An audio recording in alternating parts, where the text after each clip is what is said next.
Book conclusion. Subjective, objective, omni-jective. Objective, subjective isn't the whole of the appearance of things. The life of us, with all of its perceptions, is more nearly omni-jective, or dimensions of perspective within dimensions, much as point, line, and plane are dimensions within one another, and all included subjectively within, or from, the sphere's universal point of view. To use that analogy, imagine all points of view to infinity happening simultaneously. The point of view of the point perceives itself, point, subjectively, and all other points that make up lines of thought as objective, as out there. But to the line, all points of itself are subjectively within my consciousness, and all other lines and their points are out there. Lines that intersect have a common and subjective something akin, like people who have common interests. The plane, even a plane of thought, perceives its own inner nature of lines as within, and all other planes as objectively external. In addition, it sees itself joined with each of them at whatever their lines of intersection. The plane finds itself related to all planes at the subjective juncture, like a common life existing between them, making them one at that line. The sphere perceives all these points of view, lines of thought and planes of thinking subjectively as its own functioning going on. I do not know why the feeling of a cosmic body comes to mind every time I pursue this line of thought, but it does. I get a consistent intuitional picture, a deific body of consciousness with which I interface at the level of awareness, conscious and unconscious.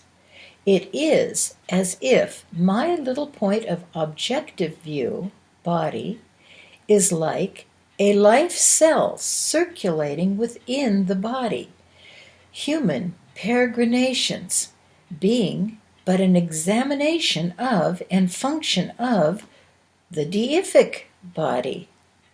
I am not the only one whom this parallel has occurred. There is a discussion of these ideas in the mysticism of Judaism. My developing subjectivism somehow touches, I almost said encompasses, the whole of deity's nature, albeit that whole being seems past understanding, such that it can't quite make sense to the point, line, or plane's perspective. What I formerly perceived as my out there world is a reflection of my own withinness, that inner world and its reflection interfacing at the point of awareness I am. The point makes its own world, so to speak. It's out there, reflecting all possibilities from the ridiculous to the sublime, and only a portion of those possibilities actually real.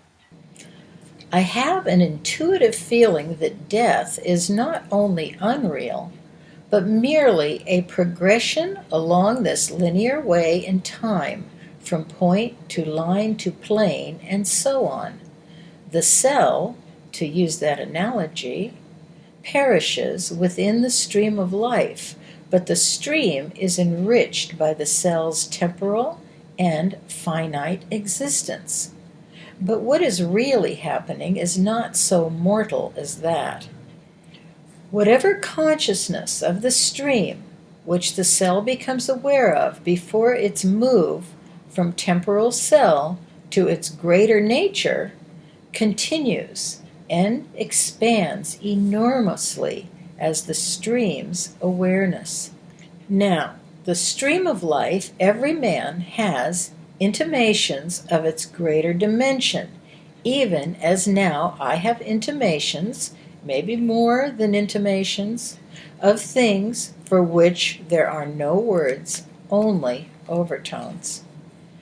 In this way, I perceive my omni-jective awareness to be in the hands of omni-dimensional and no-dimensional Godhead forevermore. This awareness I am, and the reader is the perception of the divine mind. As that perception, I am charged to be an honest observer, a faithful witness, not a perpetual judge of good and evil. This, I understand, is why the universe forever appears as qualities and attributes of something greater. That something I choose to call Godhead or Deity. Additionally, this explains how and why one is brought to understand that these qualities and attributes are not Godhead itself, but what Godhead knows itself, its qualities, its characteristics, and attributes to be. Overmind, knowing itself. Overmind, knowing what knowing is. Thence, to account for the points, lines, and planes viewing of evil. Overmind, knowing what it is not and could never be, the correlation that explains the appearances of an unreal, powerless evil or error in the world. This awareness, or call it life, is knowing going on. When I identify as the one who owns awareness, i.e., as the possessor of knowing, the owner of life, I cannot distinguish between is and is not. When I end my enthralldom with the pseudo-possessor's beliefs, I know as nearly as possible as I am known, and find myself intuitively aware of which is wheat and which are tares, even why the need for such an apparent dualism. There has never been a real possessor of awareness other than ineffability, Godhead, isness, truth. Yet, in order that awareness be aware that awareness is not the whole of God, but less, or in order for awareness to know beyond the limit of intellectualism, it does, for a necessary time, the duration of its own making, struggle diligently to believe it is God. That struggle marks the upper limit of the human experience, transpiring only in its own time and measure of eternity for the purpose of rediscovering the child within. Bottom line here, the human experience is theology's necessary descent into hell, is not's, that allows us to rediscover, thence know beyond human frailty and its intellectualism, the divine nature of being. The ultimate simplicity of it is boggling. How would any of us have known what the light of the sun is without suffering the long emptiness of the dark night? Who would know what security, peace, health, joy, beauty, or anything else really is had he not tangled with the chimeral, contradistinguatory opposites. We left the child in childhood in order to rediscover it and know its reality and dominion. We lived the appearances of death in order to know the eternal nature of life. About identity in the light of sphere. In the mind's eye, I see the infinite sphere and its self-awareness, two that are one. At its very center, I see the point of light, the infinite sphere's spiritual image and likeness, pure, perfect, and immaterial. Inasmuch as this point's essence has been given life, which is to say is the image of life, the living image sees the images of the qualities and attributes of 1, infinite sphere, and 2, infinite sphere's image or self-awareness. That is, the divine man is empowered, 1, to see, to look within himself and perceive the perfect image in toto. His knowledge of identity, and, number 2, to look outside himself at the divine qualities and attributes in their sequential form, separate and apart, intertwined and interrelated. But outside and inside are a single one to sphere. Inside is the image, outside are the images of image, and images of images to infinity.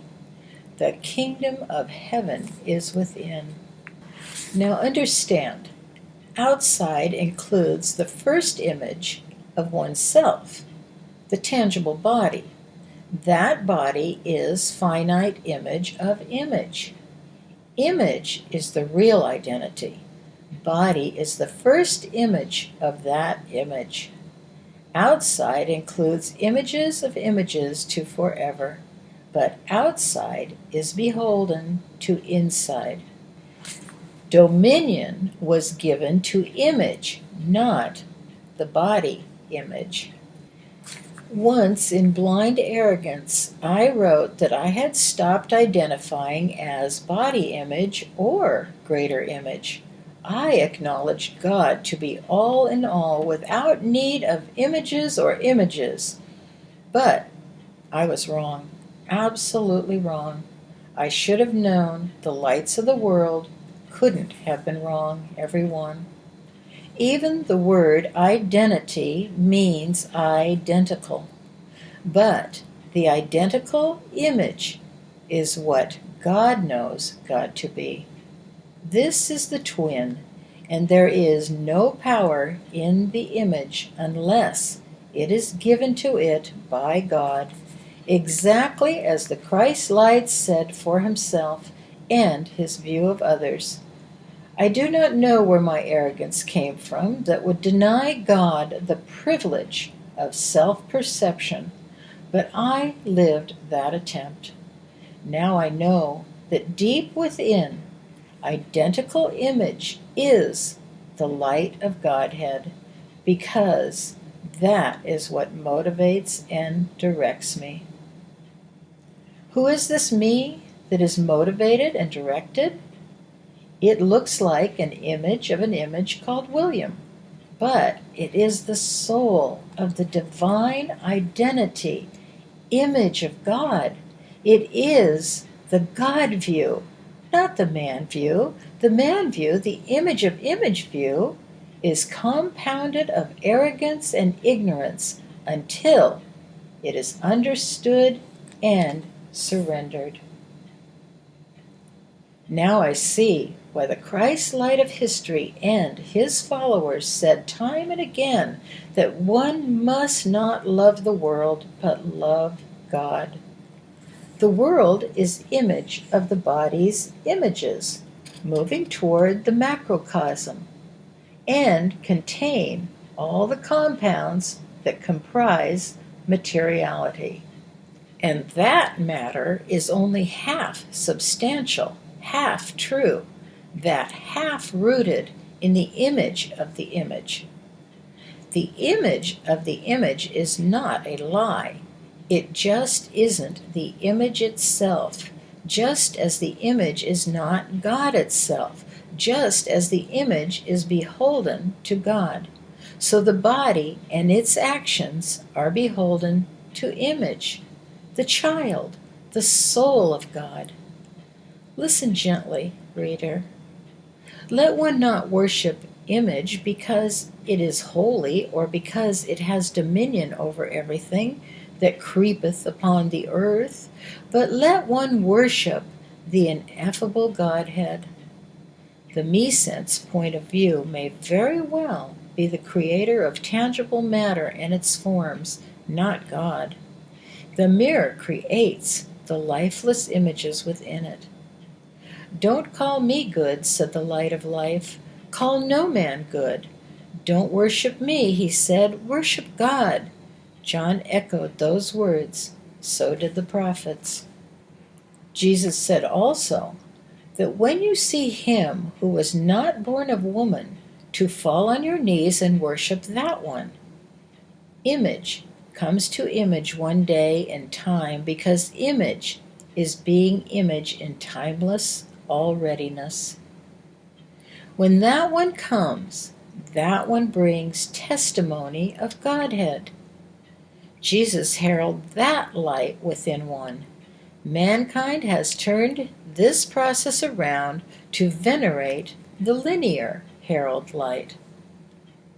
Yet the historic Jesus identified correctly as that light and said that all mankind who recognized that light within could do the same as he, and more. In my personal experience at this time, the image is breaking through the ignorance and humanity of me more and more frequently, telling me what to do about the world and its images. This seems to be to live the equation in the world, but most especially to be prepared to do something for my images who are given to me in the times ahead, even as I have been faithful to them in the past. As I get this beam out of this eye, the divine alchemy renews this view of the world, not just for me, but for every man. The worldview ending will not be the end of everything, but the conscious presence of everything which is already spread over the face of the land, and the events of a linear history in time will be like the wink of an eye, and a dream we dreamt, of images upon images having power when they really didn't. The inner self. It is one thing to read about the inner self, but it is quite another thing to find it. It is one thing to hail the inner self as image of the Supreme, the only truth and identity, but it is another matter entirely to find it. It is one thing to proclaim that naught but reality is going on, but quite another matter to live that reality in the face of unreality, be tested by it, and then find oneself the son of the living God, recipient of the heritage. There are at least 5 pathways to that reality, and metaphysics is only one of them, perhaps the most difficult of them all. Many enter into the door of modern metaphysics, but few get beyond the inclination for study, to flow with the way of wisdom to its end and beginning. Many succumb to the verbal power they find their exercise in the world, the me sense swollen and large, because others think them intelligent. Many enter the door of churchdom and its organizations, but few get beyond the social and intellectual entrapments. Few lift themselves from the words of the Bible to the spirit which the Bible confirms, thence to follow the way of devotion to the peak and the beginning. Many succumb to the authority they entertain or to the social world they enjoy. The church is a comfortable bend in the river where men grow confident in their objective humanness rather than their subjective divinity. Many enter the doors of science, but few find the spirit for which matter exists, the spirit which matter demonstrates and confirms. Many walk the roads of psychology, education, government, businesses, and their enterprises in the world, but few are willing to renounce the world and its riches, or to let go their pride or accomplishments. The right and the left. Han was leaving. It was time to go home, he said. He spoke to the little group for the last time. In the world, the right and left are extremes that come together without realizing it. My right is my arrogance. My left is my ignorance. My arrogance pretends humility, and my ignorance pretends wisdom. They come together and are the mirrored images of one another, like holding my hands behind my back. But, listen, beyond these two, and by far the most important, is the heart between them and superior to them.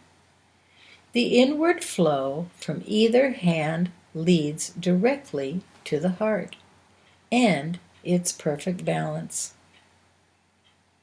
The outward flow from the heart leads to the hands, and the hands give to the world.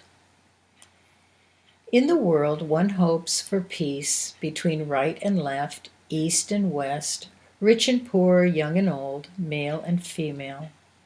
But permanent peace isn't found at the political or social level of things.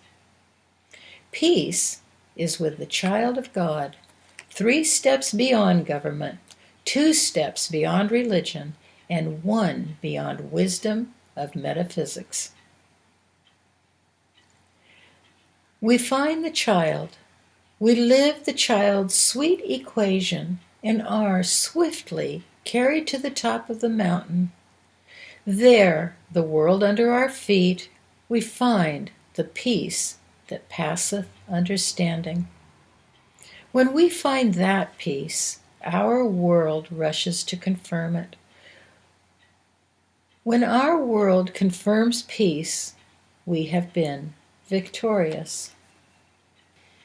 Our work isn't done when we reach the peak of Deshan, said Han, almost shouting. Our work is done when we look round about and the world, seeing what we see, has confirmed our understanding and our peace. Will I ever see that day with mortal eyes? The soldier asked. I don't know, the old teacher answered. I don't know. That's up to you. The child enters the world and is found to be wisdom itself. The old man leaves the world whispering, I don't know, I don't know. It is up to you. The balance is untouched by either event. We find the balance and be it. One day we look out and everything confirms Godhead, no matter how it appears to others. Then we understand how it is that these stones shall minister unto thee. Cleave a piece of wood, and behold, I am there. We think truth, and the child's equation flows outward. We think truth, and the child's equation flows inward. We tap our foot and drum our fingers to the rhythm of the flow. For the most part, the church mice leave us alone, but we know what to do about them if they don't. Truth speaks to the child of us directly. The angels and the prophets bring light and life.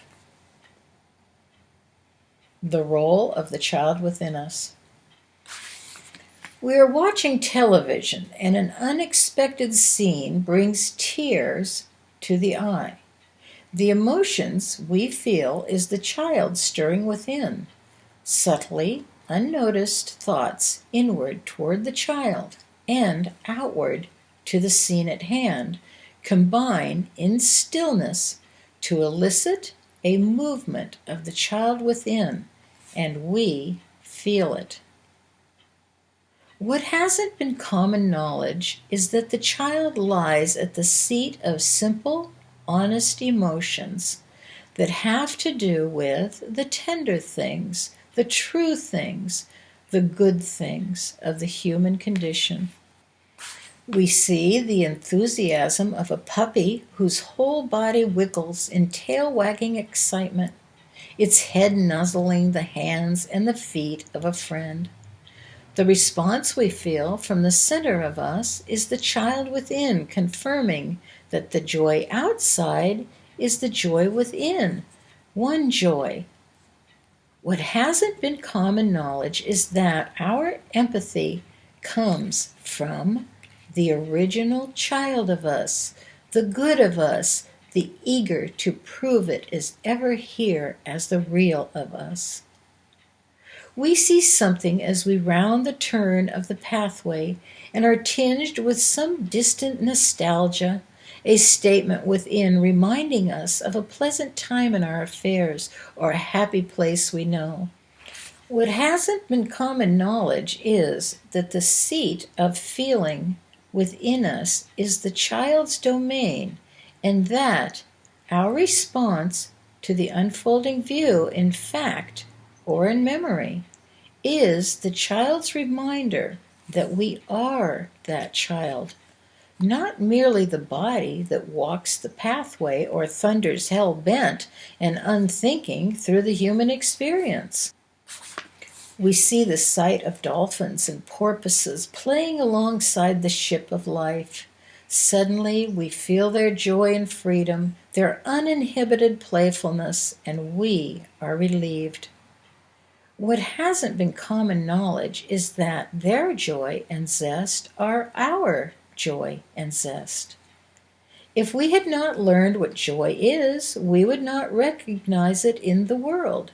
It is the child of us that responds, feeling the same joy and zest, and our body is renewed. What hasn't been common knowledge until now is that it is the living identity of us, the immortal child who is stirring within, telling us it is willing to be up and out and into our affairs, bringing us up and out of the old nature to take us home to the real again. We see two old folks walking slowly hand in hand for their evening stroll. Suddenly, something within us responds. Goodness knows what we feel, but it is very good. It is warm, it is refreshing and delightful. It is in response to the child's lessons learned somewhere along our old man's line of life. But the child is the responder to the scene at hand, telling us that we are not the unfeeling, dispassionate, aging person we thought we were. Rather, we are the child within that doesn't grow old. We live, and we know we live. We are coming back to our senses again. What hasn't been common knowledge before is that we are not the old person looking on the scene at hand, but we are the child, the awareness of God, looking at the subjectivity of Godhead. Sometimes it is the child that dreams our dreams for us, dreams to be thought about a little. It seems to me that some of my dreams do not come from the inmost child of me, but out of my old worldly imbalances, hinting at something for me to unbind in the world I am. Something to forgive, something to forget. But on the mornings when I awaken to the freshness and eagerness, I can be sure the child has been at its work during my sleep, being instructed by the Father of life. Now, ever so slowly, line upon line, in these days at hand, we are becoming aware of the child within as the real of us, the identity that walks hand in hand with God, and we are beginning to let that trustworthy child lead us. The child I am speaks to me and writes these words. Nothing I can write of myself will be worthy of that inner one made in the image of God. But with God's and the child's help, I try. The response one feels to these thoughts and ideas comes certainly from the heart, the child, not at all from the denying nature of the unreal man who ridicules and laughs at the idea of an eternal ongoingness of life. The child laughs too. Oh, but how he laughs and claps his hands. But not in derision or hurtfulness.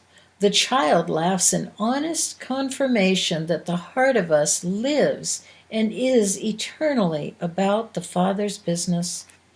From Jeremiah we hear, "And I shall write my law in their inward parts, and write it in their heart, and will be their God, and they shall be my people. They shall teach no more every man his neighbor and every man his brother, saying, Know the Lord, for they shall know me. They shall all know me, from the least of them unto the greatest of them, saith the Lord, and I will remember their sin no more." Isaiah. "The wolf also shall dwell with the lamb, and the leopard shall lie down with the kid, and the young lion and the fatling together, and a little child shall lead them." Jesus says, "Verily I say unto you, except ye be converted and become as little children, ye shall not enter into the kingdom of heaven." Jesus says, "While ye have light, believe in the light, that ye may be the children of light." Paul says, "Ye are the children of light and the children of day." And again Jesus, "Suffer the little children to come unto me, for such is the kingdom of God." Chung Se says, "It is the child that sees the primordial secret in nature, and it is the child of ourself we return to. The child within us is simple and daring enough to live the secret." Jesus says, "For where the beginning is, there shall be the end." And Paul, "The children of the promise are counted for the seed." And Paul, "We are the children of the promise." And John, "I have no greater joy than to hear that my children walk in the truth." Who is that child, my friend, if it isn't the one buried beneath the adulthood of yourself? We look for the child, and the child stirs to tell us it lives. We reach for the child, and the child comes running into our gut to respond and say, "I am come." We begin to see small wonders again, the way we saw them as children. We acknowledge these wonders as gifts from God, and lo, they come more frequently. We gird up our loins and dare tell others of the gentle child within them, and our wonders increase and grow apace. We thank God for the child of life by telling our subjective selfhood of the child they are. Imperceptibly, bit by bit, we let the inner child lead us to the right hand and to the left. Imperceptibly, our reliance on external authority gives way to the light of life within ourselves, and we quarrel no longer with any man. Then we see the child in all men, even the arrogant and scornful, even the feeble and sick. As we look for the child in ourselves, we see it in all men and see them coming alive as well. This is to give God what is God's. Understanding time and the end days of time's dominion. Now it is, in these late days, in the ongoingness of mortal life, that the attention of the one who survives will be turned to the child within himself. He will be comforted and profited in his worldly affairs, and in his heart he will grow wealthy. As this child consciousness grows in the world, and as these renewing people communicate with one another around the earth, writing and telling their own glimpses and glimmers of the child's joy, no longer reciting the words of others as proof of their own wisdom, there will be a remarkable, synergistic assembly of feeling within humanity beyond the grandest hope of anyone.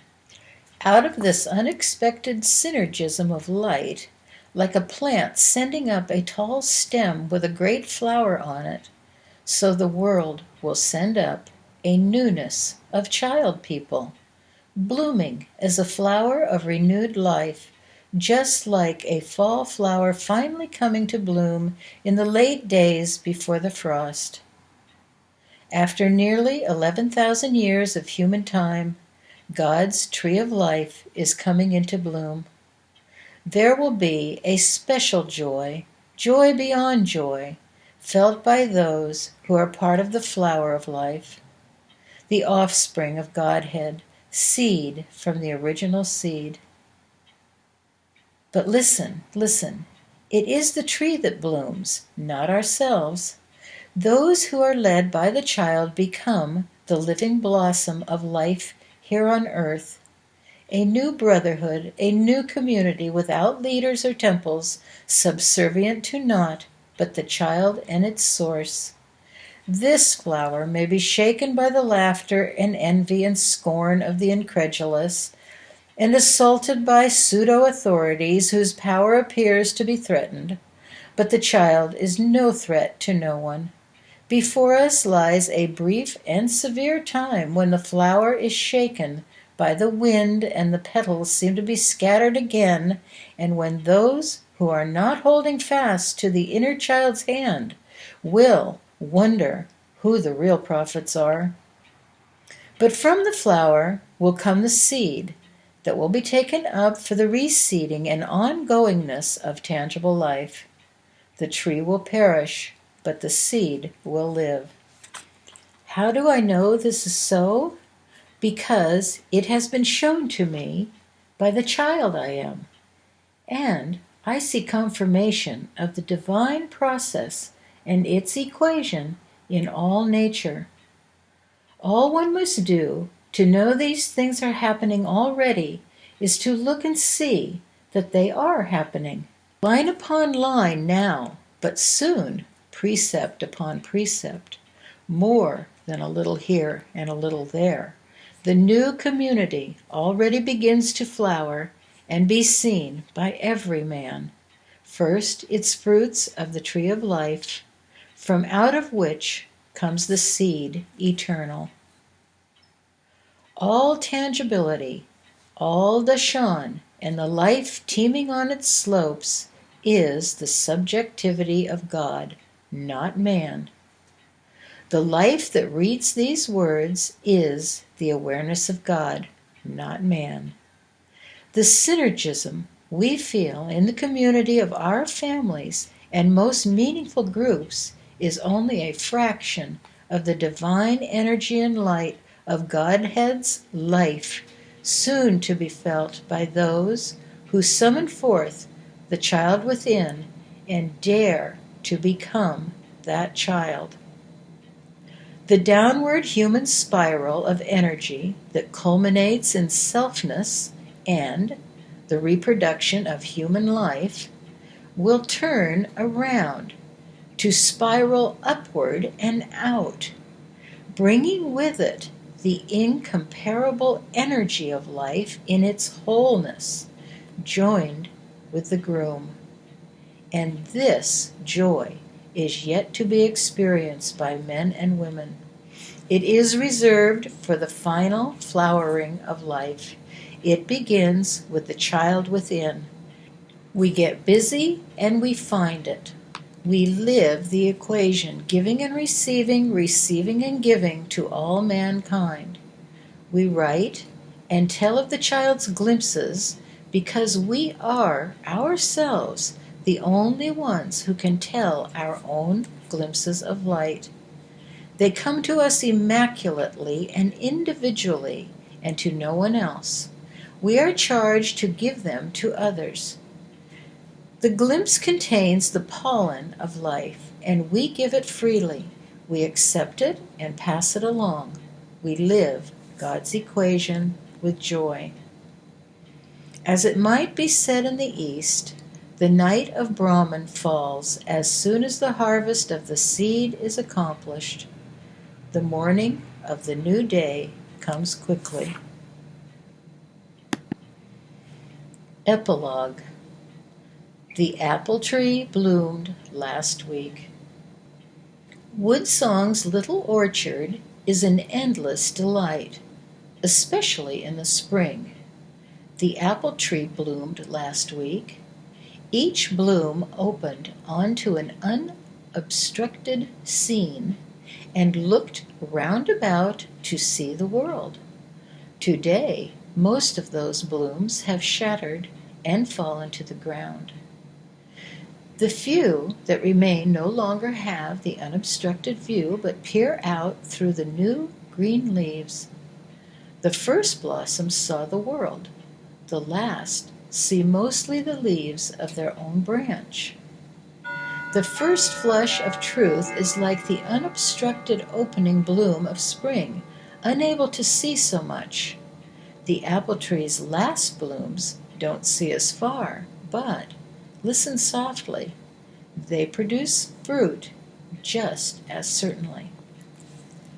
Could it be that the present days are like the tree, full of complicating, obstructing leaves, like business activity, family responsibilities, government, world argument, self-doubts, fears, and the like? Yes, we look through the leaves of the world.